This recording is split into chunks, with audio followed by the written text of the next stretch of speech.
morning, everyone. Welcome to worship at Elliott United Methodist Church. Please join me as we open in prayer in the spirit and attitude of prayer. Creator God, we come together today from many places. Some may be hurting, some may be joyful, some in need of prayer. Help us to set aside our worries during this time of worship. Help us to focus our hearts and minds on you and what you are creating within each of us. And now, as we listen to the prelude, we invite the ever-present Holy Spirit to fall afresh on us. Amen.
It's a joy to be worshiping with you here this morning.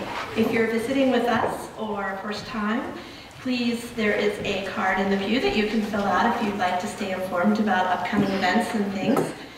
And also, there should be, oh, where'd they go here? A prayer card. Does someone have a pink prayer card they could hold up in the pew? Thank you, Kenneth. Those will be for later in our service, so if you have a prayer request, that will go on our prayer board here, or you can place it in the offering if you're uncomfortable coming forward during our prayer time. I don't know if you all heard this or not, but there might be a special game coming up next Sunday that the Patriots might be in, that Super Bowl. So we are selling subs again this year for Soul Patrol. The sign up for that is right outside on the table where the offering envelopes are. So if you're looking to have a sub, they'll be here next Sunday for you. Just sign up. If you're not quite sure yet, you can always call the office and leave a message during the week as well. And to show our support, just like we did to kick off our season, everybody who has Patriots gear, wear it next week to worship. I got my Brady shirt. Mark's got something. I don't remember. Are you Gronk? I can't remember. He's Gronk. Oh, and you're Edelman, right? Okay. So we're all set here. So if you don't have something, just wear red and blue. That'll be fine. Also, Norman Levitt is turning 99 on Tuesday. Wow. And he still comes to church, too. There they're not here this week, so cards would be appreciated, birthday cards. They'll be out on the table. So I'm looking at Sylvia and she's looking at me like, will they? There should be plenty of cards out there, so let's let him know how much we love him and send him cards this Sunday. This coming Thursday, The Least of These is a movie that's going to be shown at the Regal Cinemas in Fox Run, and it's about an Australian missionary in India, and it looks to be a really good movie. So if you'd like to come and attend that as a group, we're going to meet at 6:40 in the lobby. So just get your ticket and meet us there, and we can watch the movie together. It's coming out in all the theaters on February 1st, so this is a little ahead of time, sneak peek. Are there any other announcements that need to be made? Shaman? So, I know we've asked for this previously, but the newest BJ's flyer has a coupon for $3 off pork loin. Fortunately, these freeze very well.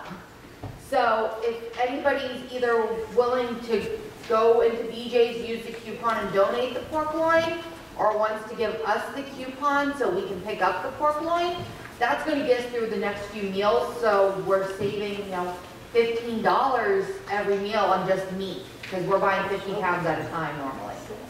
50 pounds of meat for Table of Plenty. But the coupons are $3 off the loin, so Okay. that's 5 loins, we're saving $15. So if you have any questions, see Shaolin, but We'll take BJ's coupon. coupons, got it. Any other announcements?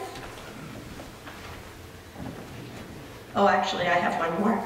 The bulletin this week is a little out of order in places, so please follow along as best you can, but there are a few things that are out of order. And we kind of got messed up because we didn't have service last week, so we have lots of music today, which I say you can never have too much music, but I suppose others may not feel that way. But it's time for our God moments. If you have a celebration or a God moment that you would like to share, please come forward. I gave Mark the look.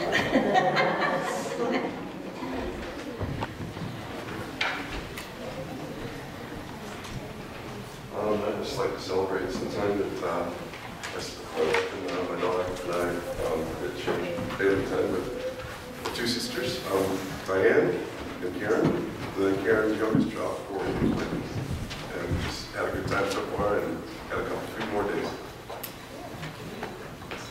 They don't look alike or anything, so you would not have never known that they were related to him. I want to announce that Debbie Lynn's significant other, our oldest daughter, her companion had undergo brain surgery, and that was successful. They removed a tumor that was growing right here behind the bone. So it was a craniotomy. But it was successful, and he's home. So she's very, very happy. He's home before her birthday, which is tomorrow.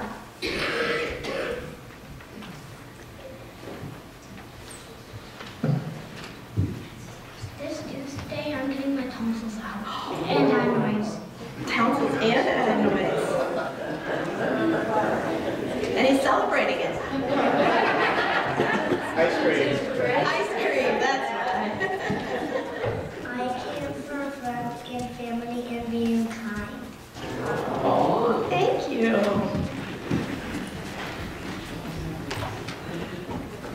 So first, I am very thankful for our amazing Table of Plenty team. From what they told me, between first, seconds, and take-homes, they served over 110 meals on the 16th. So that tells you what the need is looking like in our area, unfortunately. And also, last Saturday, before the storm, I got told, your car might not make it. So we took it in for another opinion, and $600 later, my car should hopefully make it another year. That was an expensive opinion. Well, the first one was $3,000. Oh, so that's much better. Oh, yeah.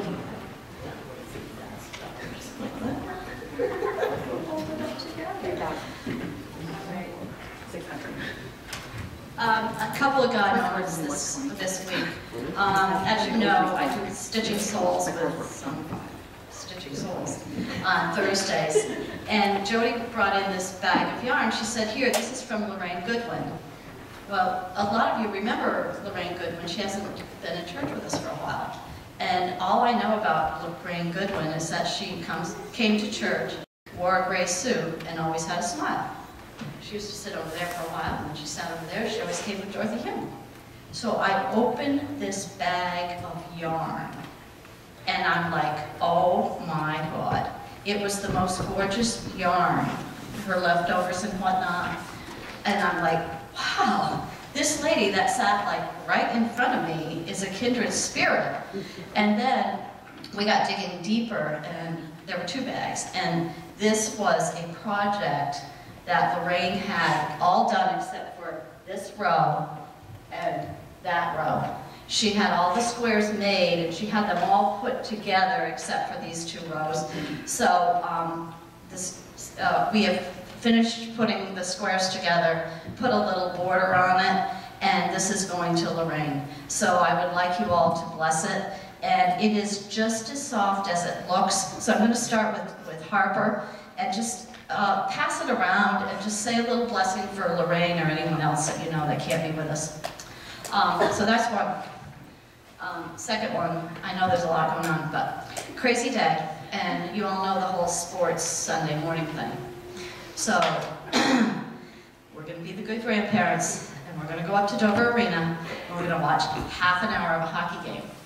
So I get there, and I find my daughter, and I look, and sitting right beside my daughter is a friend of mine who I probably haven't seen in 15 years. She's moved, telephone numbers have changed. I thought I'd never see her ever again. And so that was my God moment this morning. Thank you.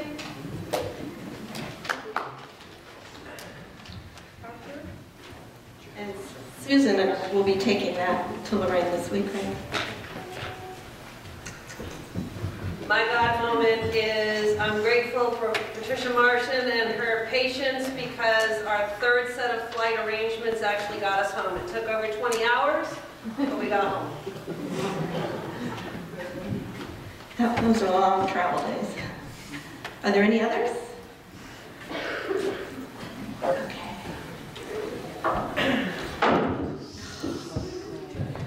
We're just overflowing with joy. Thank you, Mary Frances.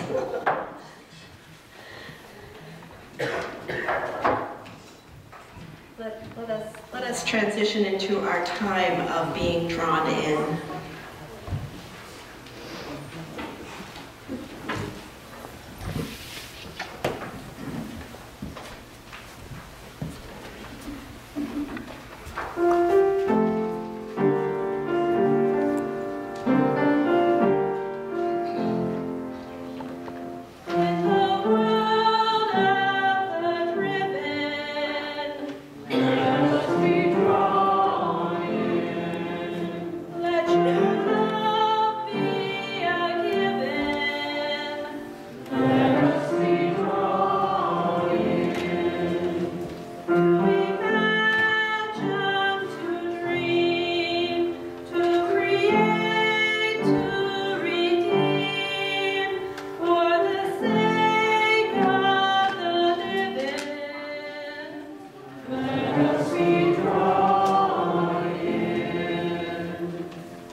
Creation began with a dream of God, the will and intention for life to exist in the void. All of our actions are born out of desire, out of a dream and vision for the future. This is our birthright, to imagine and to create. What brings you alive? What truly moves your soul in the deepest way? What you create out of that answer is your greatest gift to the world, and the way in which you are part of God's unfolding and ongoing creative dream.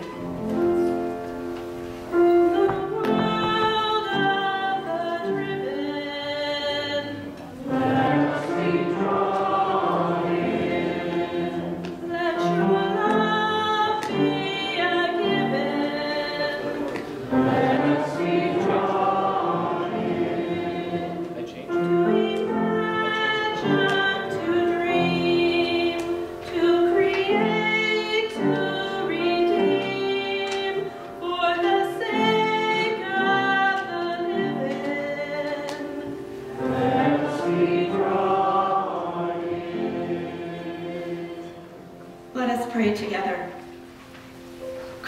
God, you called forth all that exists in a moment of divine brilliance.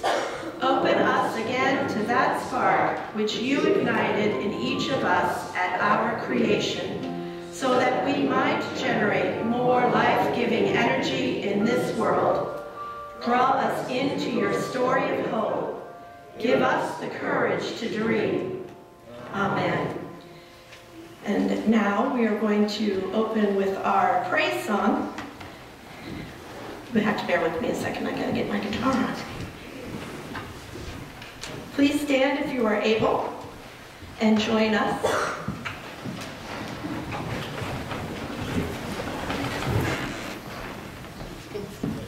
Water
may be seated.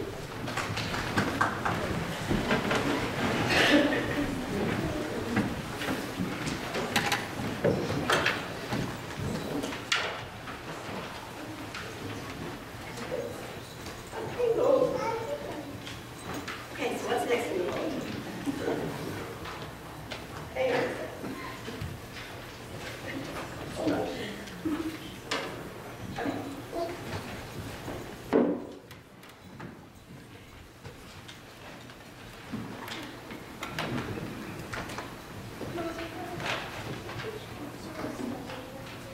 What holds us back from the joy of our creativity? Social activist Dorothy Day said, God is our creator. God made us in God's image and likeness. Therefore, we are creators. The joy of creativeness should be ours. Sometimes what holds us back is not believing that we are a child of God. Many of us think, oh, I'm not creative. Hear the good news. Know that you are created simply because you were created by God. As our greeting and passing of the peace today, I invite you to turn to your neighbor and to find out what they like to create and what they like to do with their time.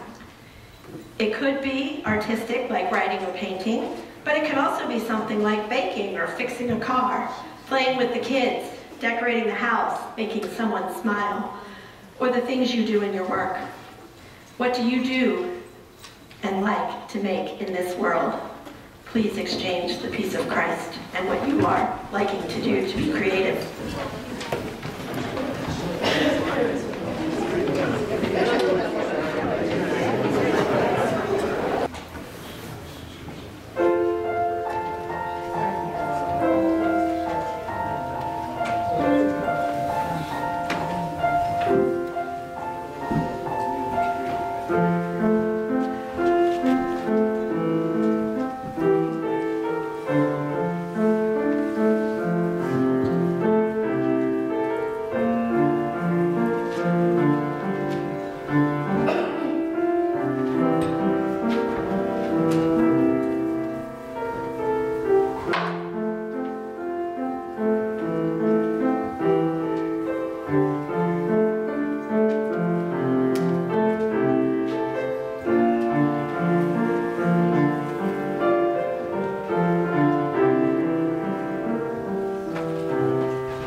Those two aren't so embarrassed, we're going to have a praise band. You on the drums, you on the piano. They're like, yeah, right. Okay, it's time for our children's month. So if you're a child, a young one, or just feeling like a child at heart, come on down. We've got some fun things this morning as part of our children's message. Take a call, pass it on.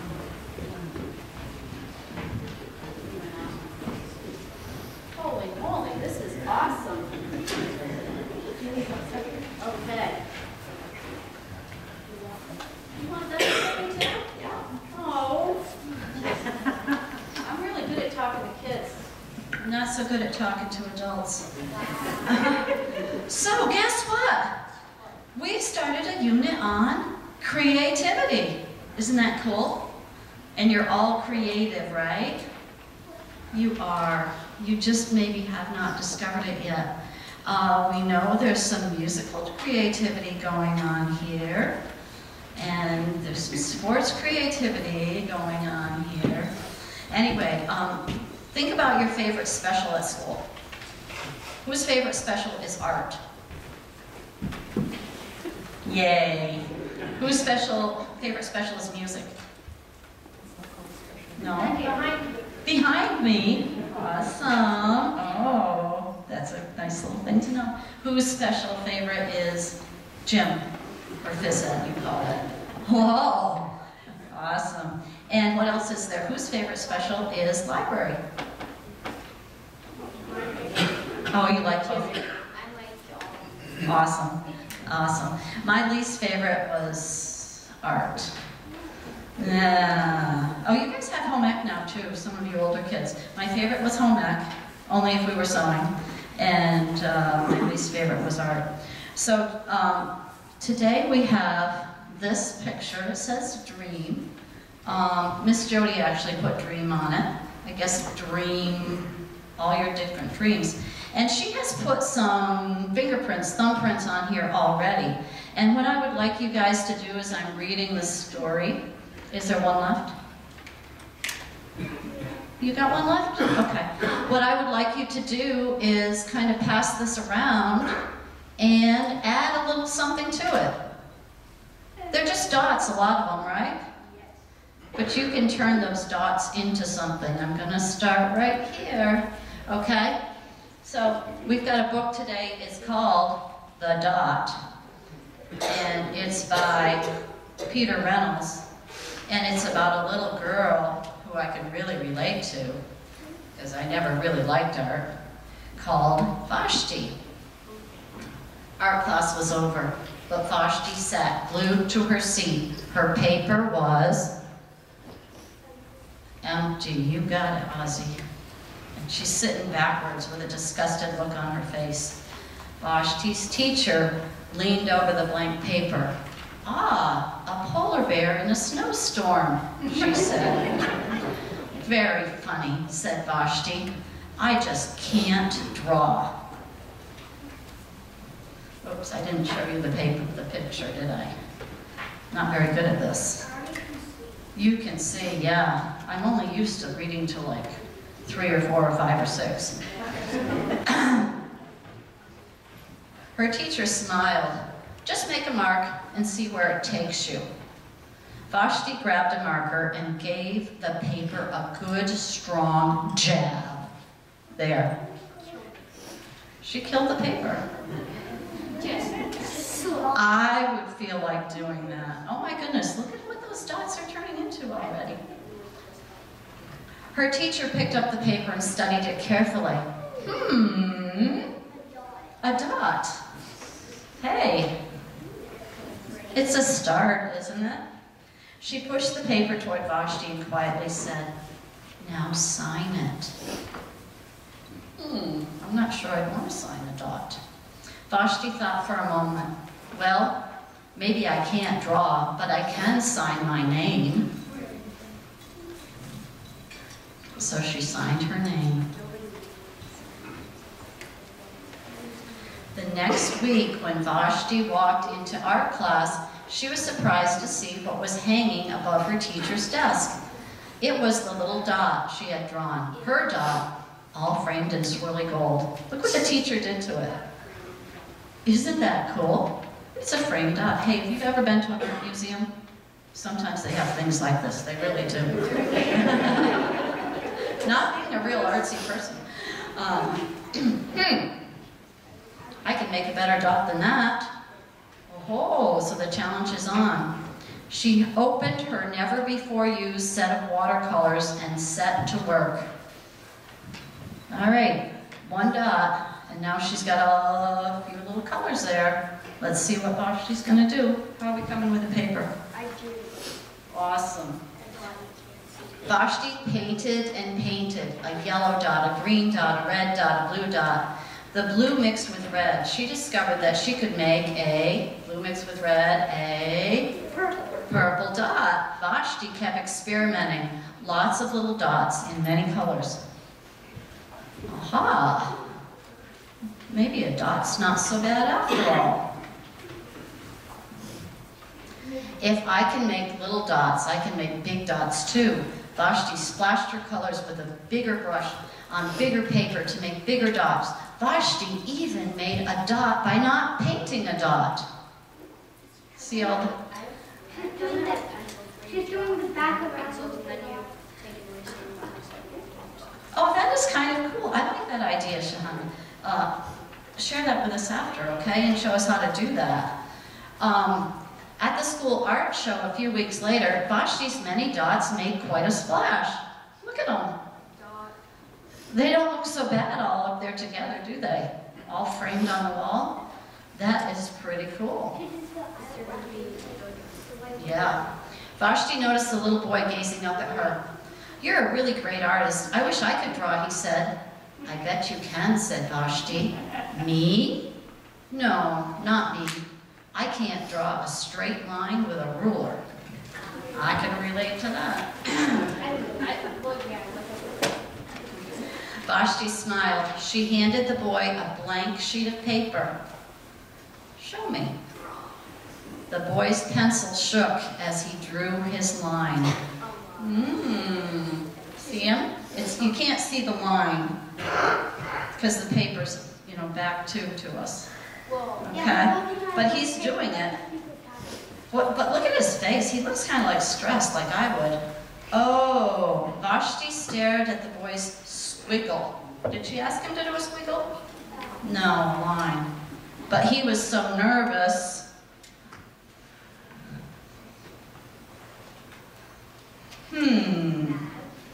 And then she said,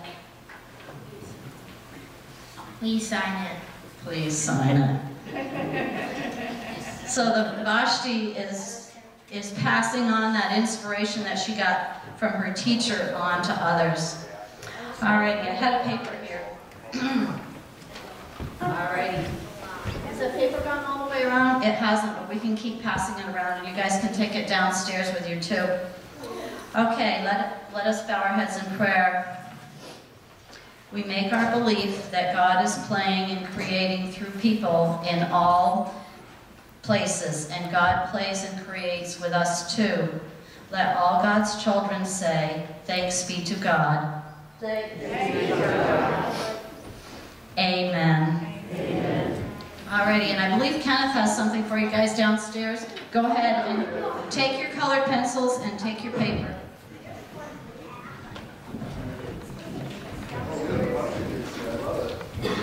If I'm full of the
dancer and dance choreographer who worked in the middle of last century. And actually, just saying that makes me feel very old. Anyway, she wrote, "There is a vitality, a life force, an energy, a quickening that is translated through you into action. This expression is unique. If you block it, the world will not have it. It's not your business to determine how good it is, nor how valuable, nor how it compares with other expressions. It's your business to keep it yours, clearly and directly, to keep the channel open. Whether you choose to take an art class, keep a journal, record your dreams, dance your story, or live each day from your own creative sources, above all else, keep the channel open." The second reading is from the Gospel of Luke, chapter 4, verses 13 to 21. Jesus returned in the power of the Spirit to Galilee, and news about him spread throughout the whole countryside. He taught in their synagogues and was praised by everyone. While there, Jesus went to Nazareth, where he had been raised. On the Sabbath, he went to the synagogue, as he normally did, and stood up to read. The synagogue attendant gave him the scroll from the prophet Isaiah. He unrolled the scroll and found the place where it was written, "The Spirit of the Lord is upon me, because the Lord has anointed me. He has sent me to preach good news to the poor, to proclaim release to the prisoners, recovery of sight to the blind, to liberate the oppressed, and to proclaim the year of our Lord's favor." He rolled up the scroll, gave it back to the attendant, and sat down. Every eye in the synagogue was fixed on him. He began to explain to them, "Today this scripture has been fulfilled, just as you heard it." This is the word of God for the people of God. Thanks be to God.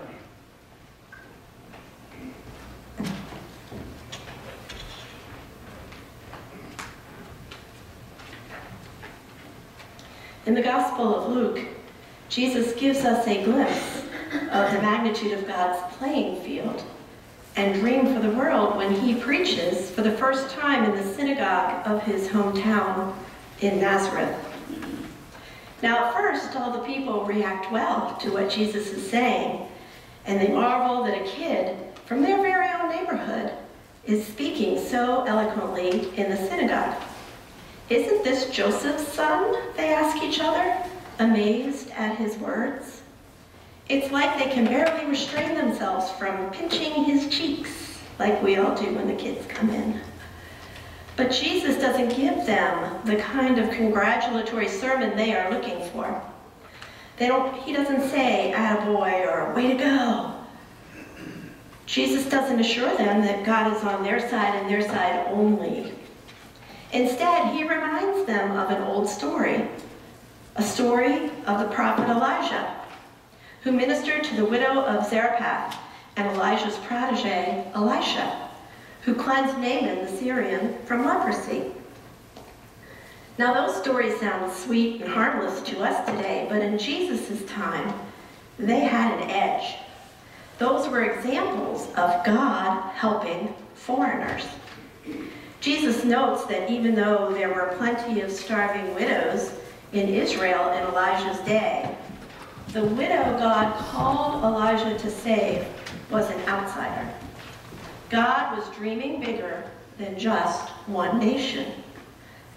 God was dreaming for the entire human race. This is why the mood of Jesus' home crowd swiftly goes from admiring to adversarial when he reminds them of these stories. Jesus isn't just playing lip service to God's dream for the world. He actually expects them to expand their own vision with God's dream and then do something about it. So the same people who were cooing over him moments before now haul him out of the synagogue and try to throw him off a cliff. Please don't throw me off a cliff. But that's how threatened they were, and that's how they were threatened by Jesus' message of releasing the captives, of letting the oppressed go free, not just for the people of Israel, but for everyone. God's dream is large. How can God expect any of us to take on all the issues that Jesus lays out in Nazareth? Solving poverty, releasing captives, healing the sick, freeing the oppressed. That's a big list of categories. Well, the way that we live God's dream is not to take on every single issue that God considers important. Rather, we need to get deeply in touch with what stirs our soul. Then devote our life energies to doing that soul-stirring work. While our human soul pays attention to things like paychecks, it needs and desires far more significant things than money. Once the soul is assured of the basic survival of the physical body that hosts it, it quickly turns to other matters. The need to give and receive love, grace, forgiveness. The need to belong in a community with others, and the need to serve a cause that transcends mere physical survival. If these needs happen to be met through our vocation, we can work incredibly hard and never feel like we've been working at all. We may lie awake at night, dreaming about ways to do our work better, for no other reason than such dreams give us pleasure. Yet if the soul's needs are not being met, then we can work 1/10 as hard, and the only thing we'll dream about with respect to our work is how to do less of it. Now in Washington State, there are 2 brothers who own a car repair shop. And this shop is called Simba's Automotive. These brothers have been treating automobiles and their drivers with such a high level of care and respect that you practically want your car to be sick just so you can experience the Simba's way. Yelp reviews show people still raving about their business after all these years. One reviewer said she brought her car into Simba's for one problem, only to discover that they'd fixed another problem also, and they did it for free. It just needed to be done, they replied, and that's Simba's. Years ago, someone asked one of the owners what made their business tick, and he responded, "My brother and I are Christian. We treat every automobile as if Jesus himself were to drive away in it." These 2 brothers were living God's dream, not merely their own, much like Jesus suggested in recounting stories of helping outsiders. Yet living God's dream meant their souls were ablaze with passion and compassion as well. To me, this is the essence of ministry. Ministry isn't about who wears the robes or who saves the life. You can be a minister without ever preaching Jesus to the recipient of your labors. You simply need to treat them as if they are the embodiment of your Lord. When Jesus said, "Whatsoever you do to the least of my people, you do to me," he meant it. We see this sometimes in the healing professions. Someone who has found their sweet spot or calling in the healthcare industry need not ever preach Jesus to their patients to be deeply involved in Christian ministry. They practice a quieter gospel. By treating their patients with the same respect and dignity as Jesus, they not only live within God's dream, but make God's dream a reality. So for instance, a cardiac surgeon who treats her patients as she would Jesus does not view them merely as patients, but views them as people. They are not defined by their condition any more than Jesus would be if he had heart disease. And if Jesus were entering her hospital, she would not simply be concerned with the level of care he received in her office, but how the whole hospital treated him. She might not even stop there, especially since her soul was attached to both her work and to Jesus. If her patient were truly Jesus, she might ask how the healthcare system as a whole was treating him. If the answer was poorly, she might be moved to do something about it. Now today, I'm going to set a goal from the pulpit. Don't be scared, it's okay. And that goal is that every person who wants to find their sweet spot or their calling in life will be given the tools to find it right here in our church community.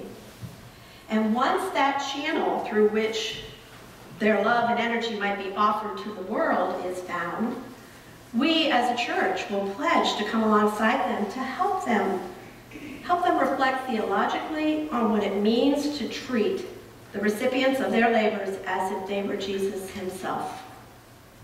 And once we partner with you in this way, we will consider you to be a minister. Not ordained ministers who preach Jesus, but ministers of the quiet gospel who are modeling Simba's way. I challenge us to set a rather bold goal, and that is within 5 years that we have 100 of our members who will serve as these type of ministers of Elliott United Methodist Church in our community where you're serving in your sweet spot, or that you're in the process to do that. These people will not be ministers of the traditional sense, but ministers of driving people to appointments, ministers of auto mechanics, ministers of grandparenting, ministers of whatever that sweet spot may be. You know, a funny thing happens when you seek to live within God's dream rather than making God live within yours. God isn't limited by your intelligence and imagination or your age or your occupation. It doesn't matter how old or young you are relevant to God and meant to be a part of his plan here. God isn't limited by your perception of available resources. Simply put, God is able to be more creative and a participant in helping you fulfill God's dream more than you can imagine. Amen. I invite Cindy Olive to come up and share with us at this time.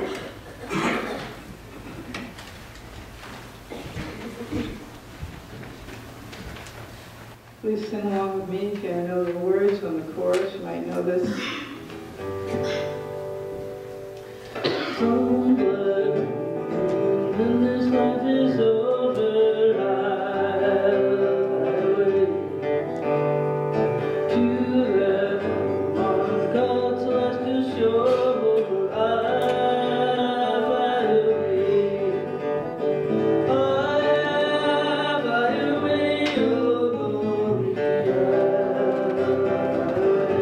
In the morning when hallelujah, by and by, I'll fly away.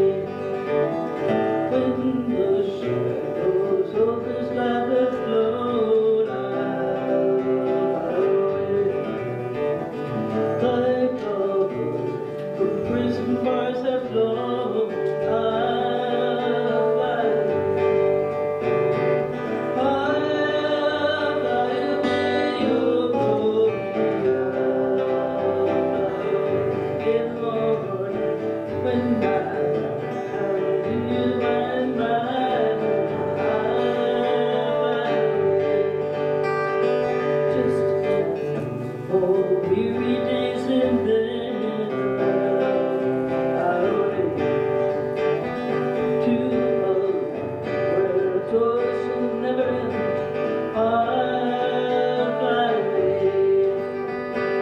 I'll fly away, oh glory. In the morning when hallelujah, by and by, I'll fly away.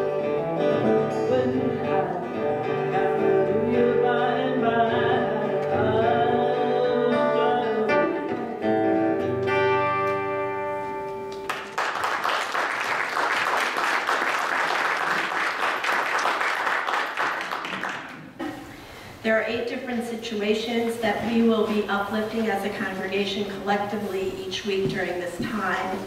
And if you have a prayer request you would like lifted up in prayer during this week by our team, then you can fill this out, and after about 30 to 60 seconds of silent prayer, you can bring it forward and place it on our prayer wall, or like I said earlier, you can place it in the offering plate.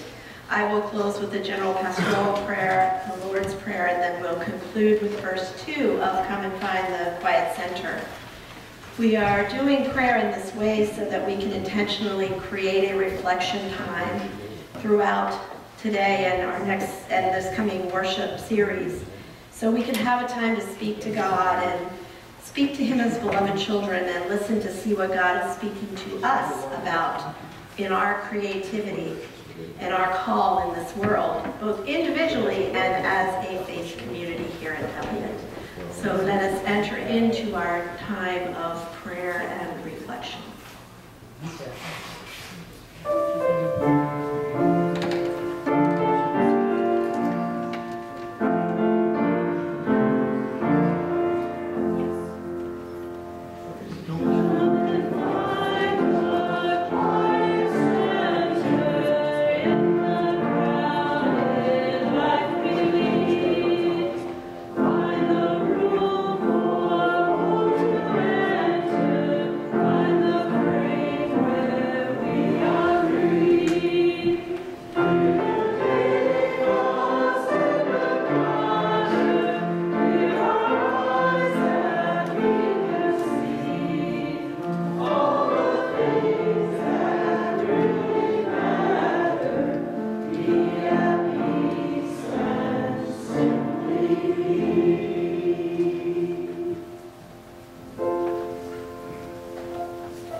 Into our lives. We have lived in darkness, in despair and fear, doubt and strife. But on this day, you remind us that we are called to be part of your dream for this world and called by you to be witnesses to your light of new hope. We have brought before you names and situations, not only where we have listed them, but also in our hearts. Situations that concern us, people who face illness, grief, whose lives are torn by poverty, war, alienation, addiction, and hopelessness. We ask for your loving mercy on them, O Lord. Heal them and bind up their wounds. Help us to be people who are ready to be involved in ministries of peace and justice, bringing the light of your hope to those who dwell in darkness and despair. And now, let us say the prayer that was taught by Jesus so long ago. Our Father, who art in heaven, hallowed be thy name. Thy kingdom come, thy will be done, on earth as it is in heaven. Give us this day our daily bread, and forgive us our trespasses, as we forgive those who trespass against us. And lead us not into temptation, but deliver us from evil. For thine is the kingdom, and the power, and the glory forever. Amen.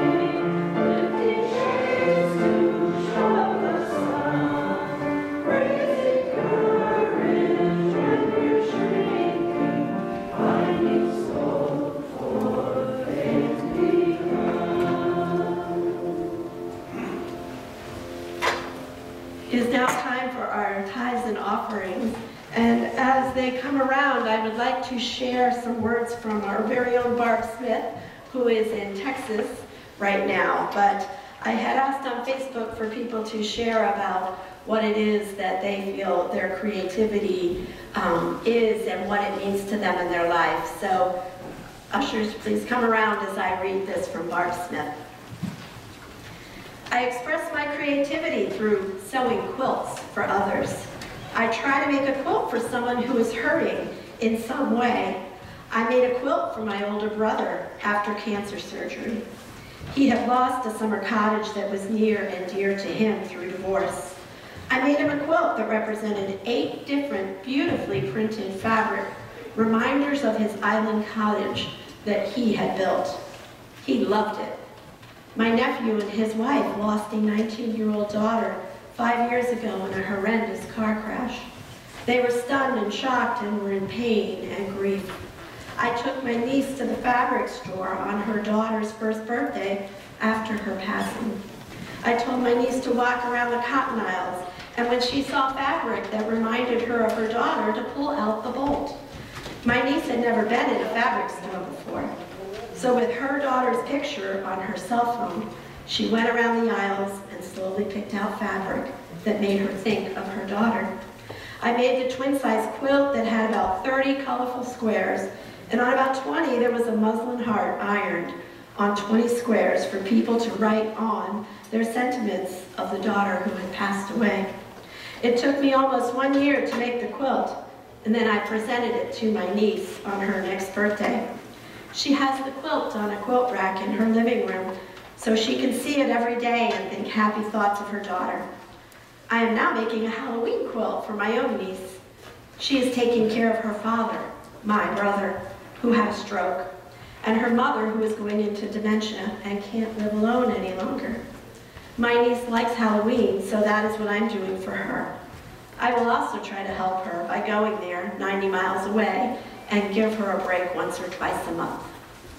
And there was always Project Linus, blankets for children, infant to 18 years old. And there's Quilts of Valor, which I belong to. We make quilts for soldiers and vets. So I have a full life of sewing to express my creativity. I made one for the church fair about 4 or 5 years ago, and Cindy Waters bought it. And she has loved me ever since. We love each other, actually. So for Barb, quilts, her passion equals love. This is Barb's creative spirit in the world. This is her offering. May you see the things you do, no matter how small or mundane, as a way that you contribute goodness to the world, creating more life, more joy, more love, and more hope. Praise be to God, the creator of all that is. And please stand now if you're able as we sing our doxology.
You may be seated.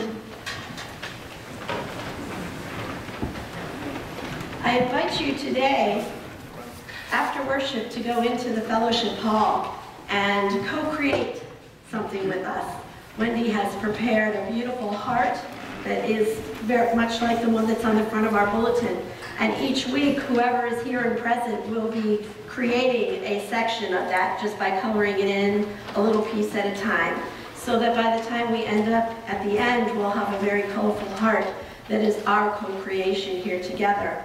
And there's also room to be adding to our children's, the thing they were passing around. We're going to add to that, and we're going to display that. And the words are just not coming to me right now. So I invite you to join us in the fellowship hall, not only to be creative, but for some food and refreshment and some fellowship time. Our closing song is Loving Spirit. It's in the Faith We Sing, if you would like to read along there, or the words will be on the overhead. So please stand and join me in our closing song.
May you see the unfolding of each day as an opportunity to be a co-creator with God. As a Jesus follower, may you feel His company leading you toward creating more kindness, justice, and mercy. May you know the nudge of the creative spirit within, making belief in all you are and do. Have a blessed week. Amen.